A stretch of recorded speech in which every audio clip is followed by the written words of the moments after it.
नाज़रीन, आज से तकरीबन 850 साल पहले एक मशहूर व मारूफ सूफी जिन्होंने अपना एक फारसी दीवान लिखा और उसमें आने वाले वक्तों की बहुत सारी पेशन गोइयाँ की। ये पेशन गोइयाँ आज तक बिल्कुल सही साबित होती चली आ रही हैं। नाज़रीन, हम बात कर रहे हैं सूफी बाकमाल हज़रत नेमतुल्लाह शाह वली की। दोस्तों, आज की इस वीडियो में हम जानेंगे कि हज़रत नेमतुल्लाह शाह वली ने बर्रे सगीर पाको हिंद के हुक्मरानों के बारे में क्या पेशन गोइयाँ की और अभी कौन सी बड़ी पेशन गोई पूरी होने जा रही है। तो दोस्तों, एक छोटी सी गुजारिश है कि वीडियो को एंड तक जरूर देखिएगा।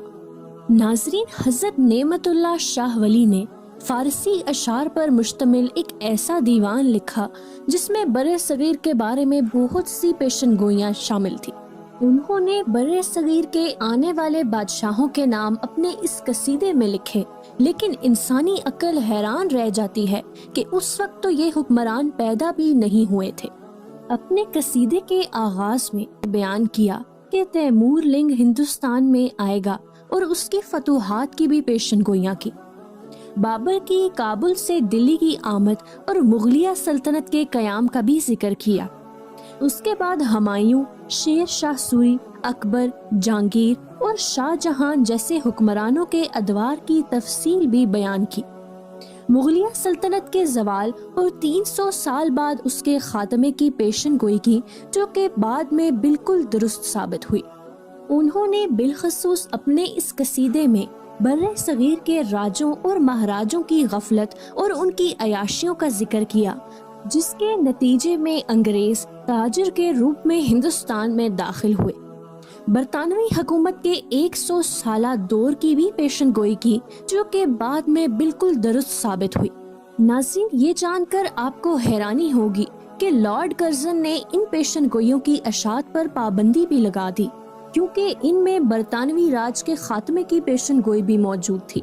और हुआ भी कुछ ऐसा ही कि मुसलमान तहरीके आज़ादी के परचम तले इकट्ठे हो गए और इसके बाद उन्होंने बर्रे सगीर की तकसीम और पाकिस्तान के कयाम की भी पेशन गोई की। उन्होंने अपने कसीदे में हिजरत के हालातों वाक़यात को भी बयान किया।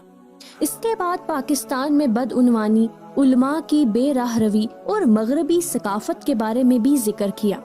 नाजरीन, आप ये जानकर हैरान हो जाएंगे कि हज़रत नेमतुल्लाह शाह वली रहमतुल्लाह अलैह ने 850 साल पहले पाक बहारत 1965 की जंग की भी पेशन गोई कर दी और इस जंग में उन्होंने मुसलमानों की फतह का जिक्र भी किया।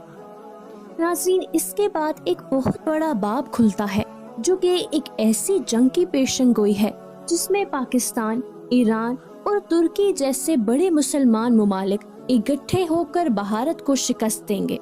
नाज़रीन, अहले इल्म इस जंग को ग़ज़वा हिंद के नाम से जानते हैं। उनके अशार के मुताबिक एक वक्त ऐसा आएगा जब मुसलमानों पर शदीद जुल्म होगा। इसी दौरान एक ऐसा लश्कर उठेगा जो कि सब्ज़ परचम का हामिल होगा और दुश्मने इस्लाम को शिकस्त देगा।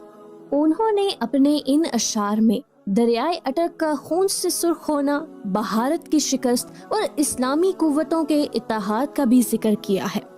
इसके बाद हज़रत इमाम मेहदी अलैहिस्सलाम के ज़हूर की भी नवीद सुनाई और उसके बाद हज़रत ईसा अलैहिस्सलाम का नज़ूल, जो कि दजाल के खात्मे के लिए होगा, उसका भी जिक्र किया। नाज़रीन, पाक बहारत की मौजूदा कशीदगी को देख के इस बात का अंदाज़ा लगाया जा सकता है कि ये पेशन गोई भी जल्द ही पूरी होने वाली है। जैसा कि हुजूर नबी करीम सल्लल्लाहु अलैहि वसल्लम ने फरमाया कि मेरी उम्मत में एक लश्कर हिंदुस्तान पर चढ़ाई करेगा और अल्लाह उनको फतह देगा। वो हिंदुस्तान के बादशाहों को जंजीरों में जकड़ा हुआ पाएंगे। अल्लाह पाक उन सब लोगों के गुनाह माफ फरमा देगा।